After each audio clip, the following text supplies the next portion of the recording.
Am, bueno, voy a hablar sobre la hipercolesterolemia familiar.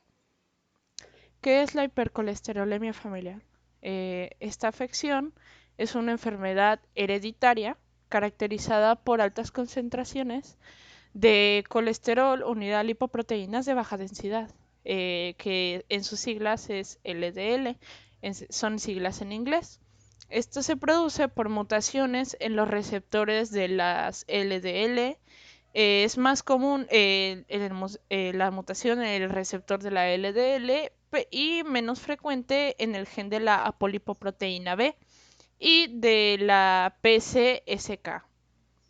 Esta enfermedad tiene dos formas de presentación, que es la hipercolesterolemia familiar heterocigota y la hipercolesterolemia familiar homocigota. Ahorita vamos a ver las diferencias. La hipercolesterolemia familiar heterocigota es de los trastornos en el colesterol más común, es el más frecuente en todo el mundo. La estadística de este es que hay un caso por cada 500 habitantes y eso da una estimación a que más o menos 10 personas están afectadas por esta enfermedad y la mayoría no lo va a saber porque pues no están diagnosticados. Los signos y síntomas de esta enfermedad, esta presentación, va a haber un aumento en el colesterol LDL con cifras que ondulan entre los 190 a 400 miligramos por decilitro. Se hacen depósitos lipídicos en diversas áreas del cuerpo. Se pueden producir xantelasmas tendinosos y... No, xantemas tendinosos y xantelasmas. Los xantelasmas son acumulaciones literalmente de grasa alrededor de lo que vendría siendo el ojo, en la zona palpebral. Los xantemas tendinosos, más adelante tengo unas imágenes de cómo se ve, son acumulaciones, depósitos de colesterol en los tendones, que puede ser en las rodillas, en las articulaciones de las manos, en los codos. Se va a presentar un arco corneal, que son depósitos igualmente de colesterol en lo que viene siendo la córnea. Y el principal peligro de la hipocolesterolemia o riesgo es que esto puede causar una enfermedad cardiovascular precoz sin un tratamiento. Eh, la hipercolesterolemia familiar homocigota, esto se va a caracterizar desde el nacimiento por valores extremadamente altos, desde 800 a 1000 miligramos por decilitro, con xantemas, arco corneal, arteriosclerosis desde la primera década de vida y va a haber un riesgo muy elevado de muerte por enfermedad coronaria antes de los 30 años. Hay una prevalencia de 1 a 9 casos por cada 100.000 nacimientos.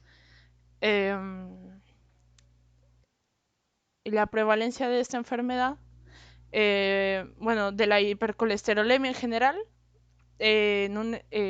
descubrí que en un estudio realizado a 120.005 personas, aquí en México, en diversos estados, se encontró que hay una prevalencia de hipercolesterolemia. Como valor de referencia se utilizaron una mayor de 200 miligramos por decilitro. Encontraron que hay una diferencia entre hombres contra mujeres estadísticamente significativa, donde la mujer presenta un 44% o sea, de hipercolesterolemia y contra un 42% que son hombres. En esta encuesta también se llevaron, o sea, había todo tipo de gente, habían personas con otras enfermedades concomitantes, como puede ser hipertensión, diabetes, trastornos autoinmunes, pero se encontró, bueno, esos datos que casi todos, o sea, un 44% y 42% presentaban hipercolesterolemia. Y pues para poder entender por qué sucede esta enfermedad, eh, creo necesario hablar de cómo funciona desde bioquímicamente. ¿Cómo funciona? Hablando desde al principio, las lipoproteínas de baja densidad sabemos que son un tipo de colesterol. debido a que los lípidos son hidrófilos, no van a circular libremente por el plasma una vez que se absorben.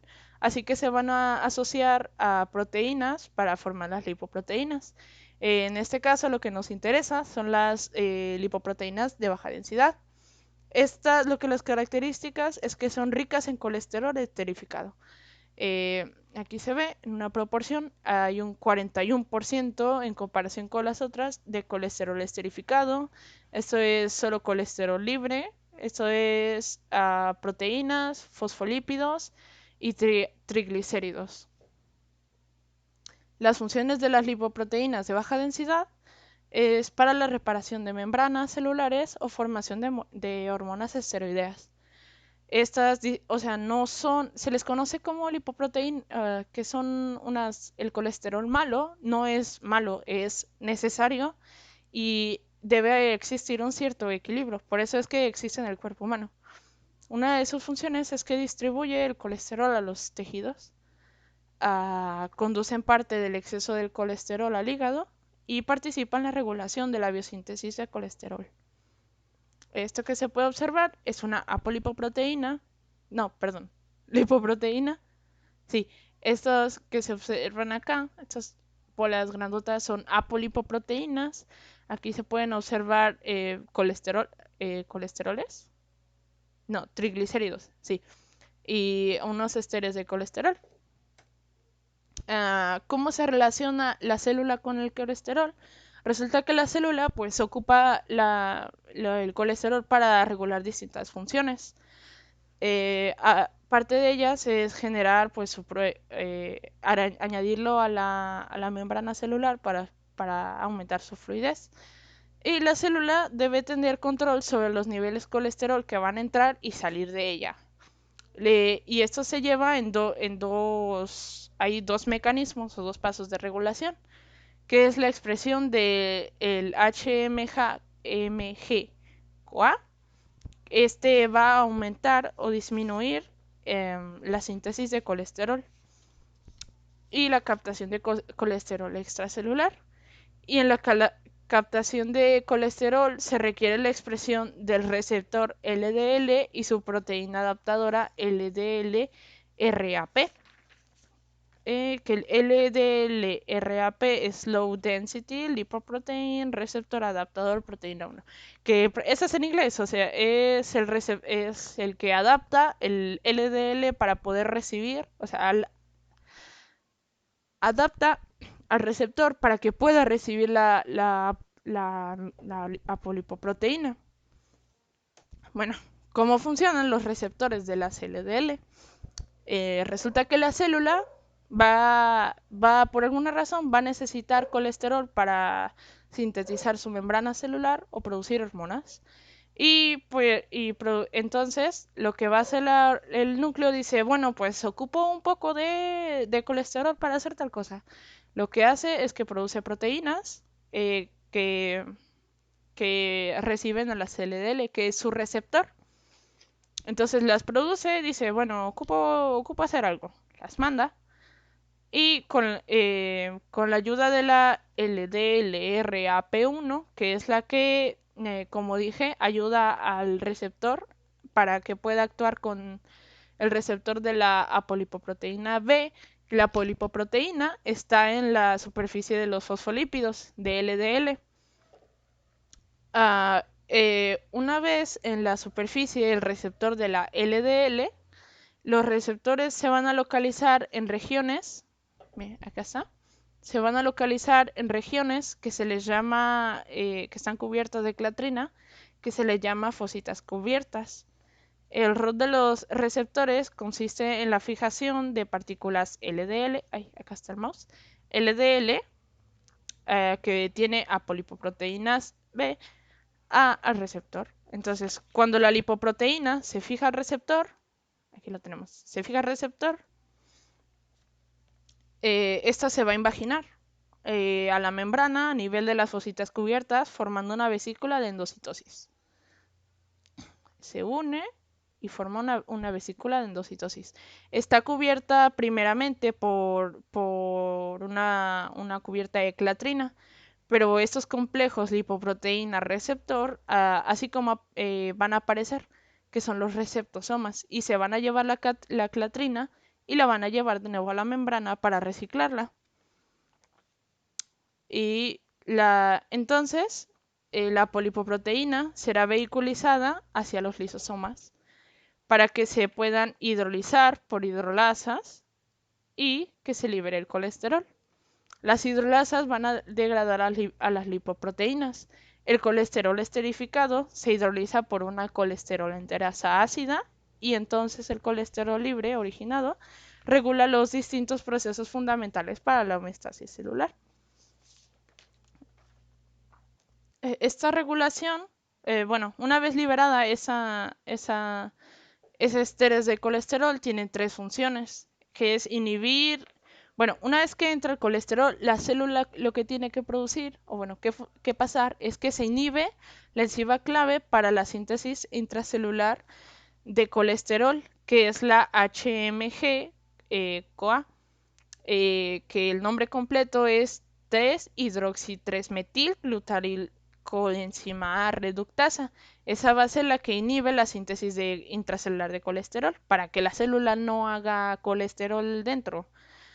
Lo segundo que va a hacer este suceso es que estimula el acetil-CoA colesterol acetiltransferasa, que es ACAT.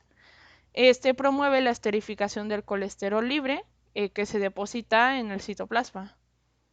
Entonces hace que se esterifique pues, para que funcione en el citoplasma e inhibe la sintosis de más receptores. Esto debido a que pues una vez que se han saciado las necesidades de la célula de obtener colesterol, lo que debe hacer es evitar generar más receptores para que la célula no coja más colesteroles y con eso prevenir la sobrecarga de colesterol en la célula. Los niveles de colesterol en una célula van a depender de dos sucesos, de la producción intracelular del colesterol y de la captación de colesterol por la célula. Cuando hay un defecto en los receptores de colesterol LDL, la célula no va a absorber el colesterol de la sangre, haciendo que se acumule en la sangre.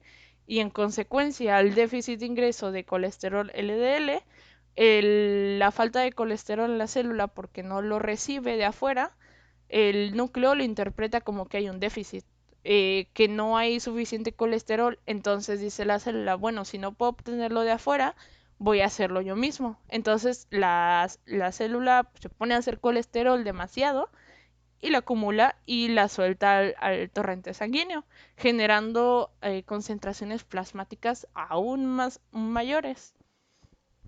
El tratamiento de esta enfermedad, bueno, investigué dos medicamentos, que bueno, la rosuvastatina, el mecanismo de acción que tiene es que aumenta el número de receptores LDL hepáticos en la superficie celular. Esto, bueno, ya sabemos cómo funcionan los receptores, entonces se aumenta la absorción y el catabolismo de la LDL e inhibe la síntesis hepática de VLDL. Esto va a recibir el número total de las partículas de LDL y VLDL. Entonces, al inhibir a los receptores, hace que deje de, perdón, al aumentar la cantidad de receptores, hace que la célula pues coja más colesterol y dice, pues ya no hagas más colesterol, ya tienes. Entonces, pues esto llega a regular el nivel de colesterol en la sangre. Otro que es más común es la atorvastatina, que inhibe de forma competitiva a la HMG-CoA reductasa. Esta enzima controla la velocidad de la vía del mevalоnato. La vía del mevalоnato es la vía metabólica que produce colesterol y otros isoprenoides y va a inhibir la síntesis de colesterol en el hígado. Lo que va a hacer es que evita de forma competitiva, que tiene más afinidad, evita que esa enzima haga su trabajo para que deje de producir colesterol la célula, porque como dijimos anteriormente, la célula está produciendo colesterol porque no sabe que no puede absorber el colesterol en la sangre. Y pues el tratamiento principalmente se debe llevar o sea, es primordial que se detecte desde niños, porque, por ejemplo, en un recién nacido ya están pues sí, las células ya están perturbadas, no funcionan bien. Entonces, el flujo sanguíneo puede ser normal, pero posteriormente, sin un buen tratamiento y sin un diagnóstico rápido, las células de colesterol se van a ir acomodando en en las arterias y van a generar placas de ateromas que posteriormente puede generar a mayor tiempo eh, eh, que se despeguen o que obstruyan completamente el flujo sanguíneo. Y con una terapéutica adecuada, desde la niñez, no es que quite el riesgo de ateromas, porque no funciona, no va a funcionar, no se puede curar. Lo que va a hacer es retrasar este suceso, lo va a retrasar y entonces se previenen los efectos coronarios, los efectos cerebrales y eso es. Mis bibliografías, acá están. Son muchísimos más, pero eso los mandé en el documento. Y eso es todo.